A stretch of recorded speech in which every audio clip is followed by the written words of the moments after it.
Subukan nyo naman tumayo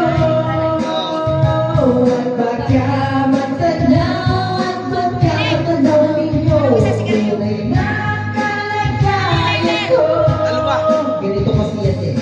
Tao po na nagpunta kayo sa loob ng malaking bahay at malawak na bakuran, mataas na pader, pinapaligiran at nakapilang mga mamahaling sasakyan. Mga batay na lagi puro na bulong, wala na magkasal pero marami ang nakabaro. Lumakas pa ng ulat yung walang puso sa mundo, mga plasang na hindi kilala ang gusto matakan. Hindi po tinagyan na nalakaw, kahit na hindi po ko sa lamesa ay mayaw. Kasarap siguro mag-ilang sa bahay na ganyan, sa lupa nila ay dito mo rin matatagpo. Ang tao na nagmamayari ng isang kukuhaan ng pagkakatao ay pinagkakagawan. Kaya naman hindi na pinagkakawan, kung makikita ko lamang siya ay ang isigawan.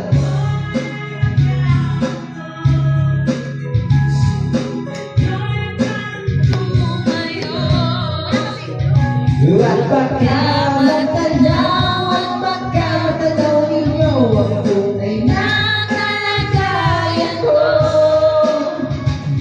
Mawala nga lang ako sa tao na nakaupo. Alam di mo magtakal ang tigas na nilipulong. Hindi ng bahay na tinitigat at pagkabibigay sa gabi isang nakikit na tumutulong na gaya na di kayang bilhin mo bakilagay sa ilong. Pinakulong tubig sa lumang takaw maningunin. Dapat ang pagkatan na kailangan dapat sa isero na susisilpi ko sila sa umaga ay bagawa. Sinay na may kayaman ang isang kasero na nagkakamit ko bang ama ay sumado pero kulang na kulang marin kulang marin kasi sa kwenta kasi sa magkapit pagkakasyakin.